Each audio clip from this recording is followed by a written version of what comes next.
CGPSian, I am Jyoti Salil. Welcome to our YouTube channel CGPSC Source Study Hub. We can discuss very interesting topic in our Chhattisgarh in related to Mahanadi River. आप सभी को पता ही होगा कि छत्तीसगढ़ लोक सेवा आयोग और अन्य भर्ती परीक्षाओं में महानदी से संबंधित प्रश्न को पूछे जाते ही हैं, लेकिन कुछ प्रश्न ऐसे होते हैं जिसमें से अभ्यर्थियों में असमंजस की स्थिति निर्मित हो जाती है। इसलिए आज इस वीडियो के माध्यम से छत्तीसगढ़ की गंगा कहे जाने वाली महानदी और उसके पौराणिक रहस्य के बारे में चर्चा करेंगे।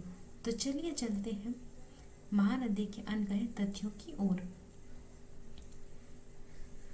छत्तीसगढ़ को प्राचीन काल में दक्षिण कौशल के नाम से संबोधित किया जाता था और इस दक्षिण कौशल क्षेत्र में प्रभावित होने वाली नदियों के इतिहास भी अति प्राचीन है। पुराणों में छत्तीसगढ़ के जीवनदायिनी नदियों के नाम का उल्लेख अलग अलग हुआ है, जिसमें से एक हमारा महानदी भी है। तो सबसे पहले चर्चा करते हैं महानदी के उद्गम एवं पुराणों में महानदी के अन्य नाम की, जो कि छत्तीसगढ़ की प्रमुख नदी है। और इस नदी का उद्गम स्थल धमतरी जिले के सिहावा पर्वत, जिसका नाम सुक्तिमती पर्वत भी है, वहाँ से इसका उद्गम हुआ है। श्रृंगी ऋषि का आश्रम इस पर्वत पर स्थित होने के कारण इसकी ख्याति भी है। पुराणों में महानदी के अनेक नामों का उल्लेख किया गया है।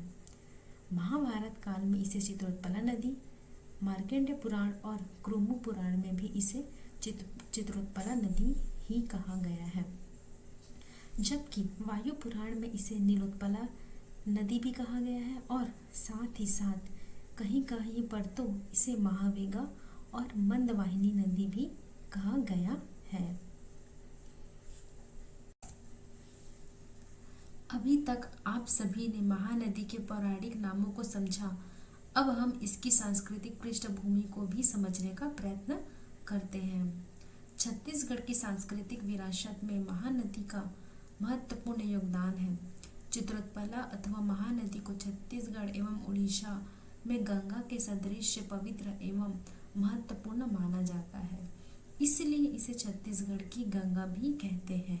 साथ ही दक्षिण कौशल की संस्कृति का विकास महानदी के तटवर्ती क्षेत्रों में हुआ है। इस भूभाग की प्राचीनतम राजधानी श्रीपुर, जिसे वर्तमान में सिरपुर कहा जाता है, महानदी के पूर्वी तट पर अवस्थित है। जहां एक ओर महानदी के समानांतर अनेक प्राचीन एवं नवीन मंदिरों का निर्माण हुआ है, वहीं राजिम नामक स्थान पर महानदी में सोंढूर एवं पैरी नदियों का संगम भी है। यहाँ के कुलेश्वर मंदिर से प्राप्त शिलालेख में श्री संगम उत्कीर्ण है, जो कि इतिहास का एक परिचायक है। सोमवंशी शासक महाशिवगुप्त के मारचपुरा ताम्रपत्र में तेल और महानदी के संगम का भी उल्लेख मिलता है, जो कि एक नया तथ्य है। सभी अभ्यर्थी इस तथ्य को अपने अपने नोट्स में अपडेट करते रहें, जो कि ऐसे तथ्य परीक्षाओं में पूछे जा सकते हैं। अभी तक हमने महानदी की पौराणिक तथ्यों और उसके सांस्कृतिक पृष्ठभूमि के बारे में समझा। इसलिए अब महानदी के महत्वपूर्ण सहायक नदियों और उसके पुराणों में उल्लेखित तथ्यों एवं नामों को भी जानना आवश्यक है। सभी अभ्यर्थी ध्यान देवे, यह एक महत्वपूर्ण तथ्य है, इसलिए ऐसे तथ्यों को मिस ना करें।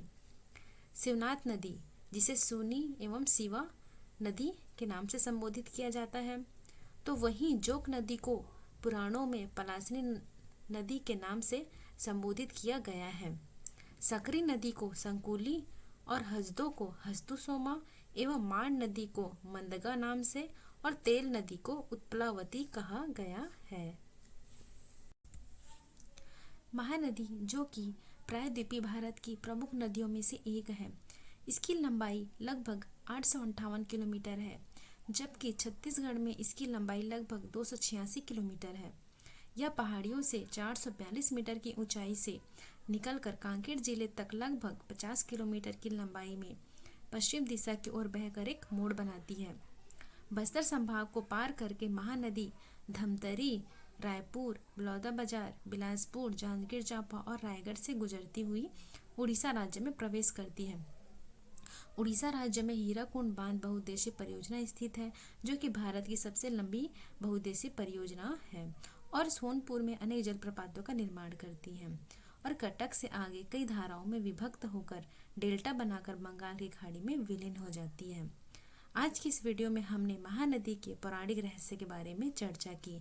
आगे आने वाले नए वीडियो में हम महानदी के सहायक नदियों एवं कुछ नए नए तथ्यों की भी चर्चा करेंगे। मैं ज्योति सलील पुनः आप सभी का हमारे YouTube चैनल में हार्दिक स्वागत करती हूँ।